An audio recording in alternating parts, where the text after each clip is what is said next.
Posisi indeks harga saham gabungan ditutup di zona merah pemirsa, namun kabar baiknya adalah indeks harga saham gabungan berhasil memangkas pelemahan, di mana di penutupan perdagangan di sesi kedua hari ini masih melemah, tapi sudah sangat terbatas, pelemahan di 0,19%, karena secara intraday hari ini indeks harga saham gabungan sempat melemah di atas 1%. Ditutup di level 8.051.175.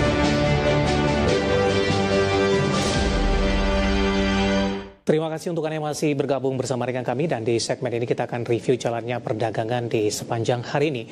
Dan kami ingatkan kembali Anda masih bisa berpartisipasi di WhatsApp interaktif di 0812 di 8788 di 3723 seperti yang tertera di layar televisi Anda nantinya. Dan saat ini kami sudah terhubung melalui Zoom bersama dengan Ibu Ratih Mustikoningsih yang merupakan financial expert ajaib. Kita akan langsung sapa saja. Ibu Ratih, selamat sore Ibu. Selamat sore Pak Dev. Apa kabar Ibu Ratih? Terima kasih sudah meluangkan waktu di IDX Channel untuk kali ini. Kabar baik Pak. Baik, Ibu Ratih, hari ini pola pergerakan secara teknikal untuk indeks harga saham gabungan hampir sama dengan pola pergerakan di hari sebelumnya. Menguat di sesi pertama, kemudian berbalik arah melemah. Tapi perbedaannya adalah posisi secara teknikal. Intraday tertinggi agak mundur dari intraday tertinggi hari sebelumnya, dan tekanan terhadap indeks harga saham gabungan lebih dalam dibandingkan dengan intraday terendah di perdagangan hari Selasa. Analisis Anda tentang indeks harga saham gabungan di sepanjang perdagangan hari ini? Baik, memang jika kita lihat IHSG di hari ini cukup volatile.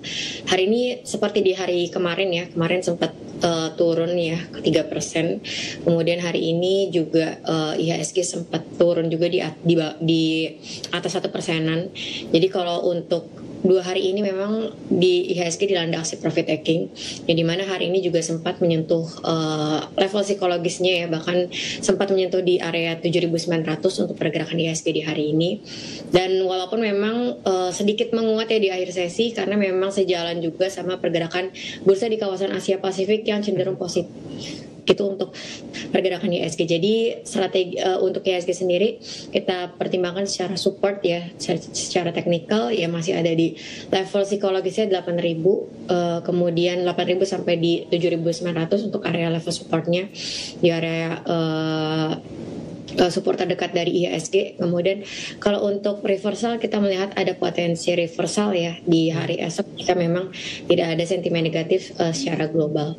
Baik. Arah indeks harga saham gabungan Ibu Ratih jangka pendek dan menengah di tengah penantian rilis kinerja kuartal ketiga, kemudian juga dovish the Fed tampaknya sinyalnya semakin kuat, kemudian di sisi lain Trump kembali menebarkan ancaman tarif untuk Tiongkok. Baik, kita melihat memang ancaman tarif itu sudah terjadi di April ya. Dan kalau kita tarik lebih jauh lagi pergerakan IHSG, kita kan secara year to date menguat sekitar 13%-an per hari kemarin. Kemudian kalau kita hitung dari lowestnya di bulan April, yang dimana itu ada tarif Trump juga, itu sekitar 30%-an. Jadi kalau untuk pergerakan IHSG sebenarnya kita lihat secara jangka panjang atau sampai akhir tahun lah ya, kita melihat masih cukup uptrend, masih cukup bullish. Jadi pertimbangkan untuk level supportnya tadi yang terdekat di 8.000 area psikologisnya sampai di 7.900. Kemudian untuk resisten terdekat di area 8.150 itu untuk support dan juga resisten dari IHSG yang paling terdekat.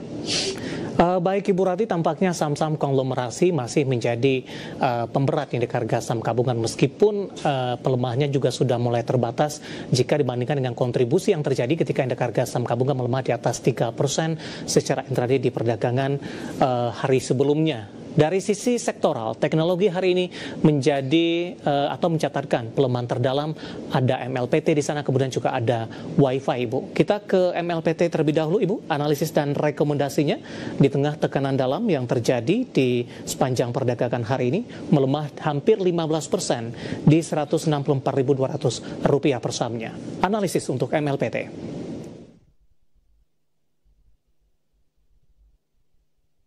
Jadi kalau kita melihat MLPT, memang hari ini tekanan Outflow-nya cukup besar ya, tekanan jualnya cukup besar.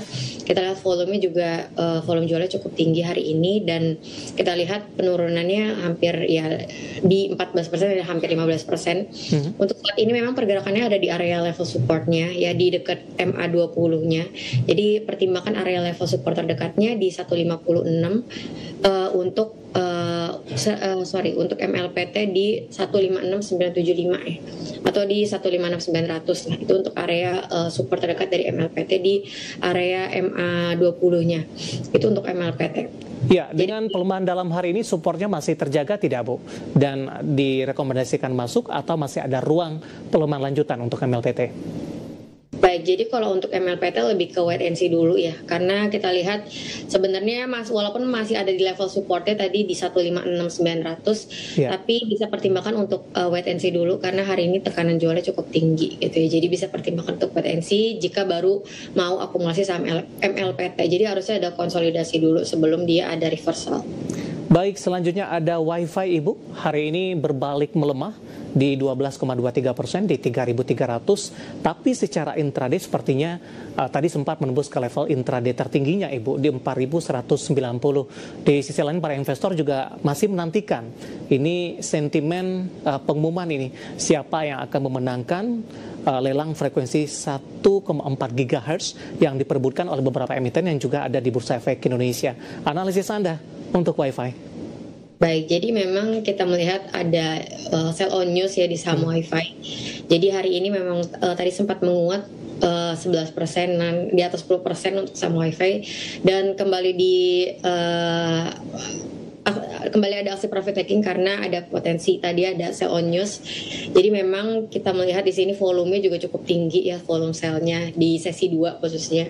Jadi bisa pertimbangkan untuk WiFi sih bisa wait and see dulu jika memang belum punya sahamnya gitu ya.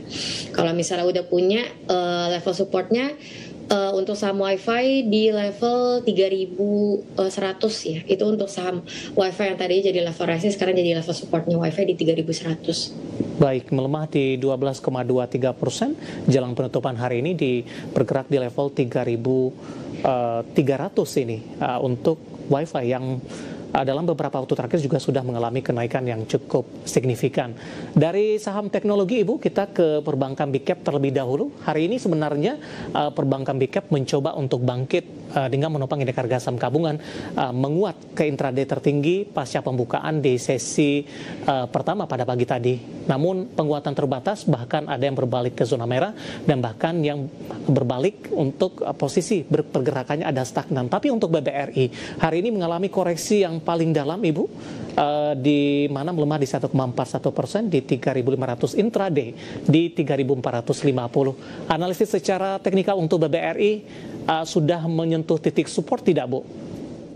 Baik, untuk BBRI memang saat ini ada di level supportnya ya, yang terdekat sih saat ini di 3.350, 3.350. Jadi jika ingin akumulasi bisa pertimbangkan untuk buy on weakness di level supportnya yang terdekat di 3.350 sampai di 3.400. Itu untuk BBRI. Jadi bisa pertimbangkan untuk buy on weakness ya. Mengingat kalau kita lihat untuk BBRI sendiri dengan kinerja keuangan di Edman gitu ya, kita akumulasikan yield yang bisa didapatkan investor tuh sekitar 9,1 sampai 9,2% yield dividen ya. Jadi sebenarnya kalau secara valuasi sih menarik dengan yield yang ditawarkan di 9% ya. Dan secara teknikal ya bisa pertimbangkan tadi buy on weakness di level 3.350 sampai di 3.400. Baik, ada support yang mungkin harus diwaspadai tidak, Bu, untuk BBRI? Untuk BBRI level support yang harus diwaspadai ya di 3.350 gitu ya. Jadi itu level support yang terbentuk ya di akhir Februari ya 2025 ini ya. Jadi di tahun ini itu level terendahnya di 3.350. Jadi bisa pertimbangkan untuk buy on weakness-nya di level-level terendahnya aja di tahun ini tadi 3.350 sampai 34. Baik, analisis dari BBRI yang hari ini mengalami pelemahan yang cukup dalam dan ikut memberatkan indeks harga saham gabungan. Boleh bergeser ke BBCA, Ibu, bergerak stagnan setelah tadi sempat menguat ke 7.350, kemudian berbalik melemah ke 7.200-an. Saat ini flat di 7.250. Kalau kita tarik garis dari BBCA dengan posisi penutupan perdagangan hari ini, tampaknya ini juga merupakan level terendahnya, Ibu, di beberapa bulan ataupun tahun di perdagangan untuk BBCA. Baik, jadi kalau untuk BCA ya, hari ini memang jadi level terendahnya ya di tahun ini. Setelah sebelumnya sempat menyentuh juga level terendahnya di tahun ini, itu di bulan April ya, waktu ada pengumuman terkait dengan perang tarif dari US. Jadi kalau untuk strateginya untuk banking, ya jika memang belum punya ya bisa akumulasi buy atau bisa buy on weakness. Tadi mengingat yieldnya juga menarik gitu ya, mengingat juga ada potensi low. Kemarin kita lihat banyaklah likuiditas dari Menteri Keuangan misalnya, perbankan itu juga akan memboost ya perbankan punya loan growth dan juga pastinya akan mengurangi mereka punya cost of fund gitu ya. Tapi kalau BCA harusnya nggak terlalu terdampak gitu ya, karena kemarin kan Bank Himbara. Jadi tapi secara teknikal kita melihat harga sahamnya udah di area level support untuk BCA ya, di area lowestnya di tahun ini. Jadi bisa pertimbangkan untuk buy on weakness juga untuk BCA. Baik, singkat saja Ibu, prospek kinerja kuartal ketiga? Baik, kalau untuk prospek kinerja keuangan banking gitu ya di kuartal ketiga, kita sebenarnya sudah melihat ya di kinerja Edman dari perbankan, harusnya nggak terlalu beda ya. Terakhir berarti harusnya di bulan September yang nanti akan dibukukan jadi 3 bulan. Jadi kalau kita lihat di laporan keuangan perbankan yang akan rilis harusnya di minggu ini dan juga minggu depan, kita melihat sih yang paling solid memang BBCA ya. Kemarin Edman masih tumbuh, bottom line-nya atau laba bersihnya masih tumbuh 10%, jadi double digit. Kita lihat loan-nya juga yang masih paling tinggi di antara perbankan big caps lainnya ya di 11%. Ya, analisis dari saham-saham perbankan big cap dan juga saham-saham konglomerasi yang hari ini masih menjadi pemberat untuk indeks harga saham gabungan, dan lagi-lagi keputusan investasi tetap ada di tangan pemirsa IDX Channel. Ibu Ratih, menarik, nanti kita akan lanjutkan kembali, kita akan jeda terlebih dahulu, nanti kita akan coba lihat saham-saham pilihan apa saja yang Anda rekomendasikan, dan pemirsa kami akan segera kembali.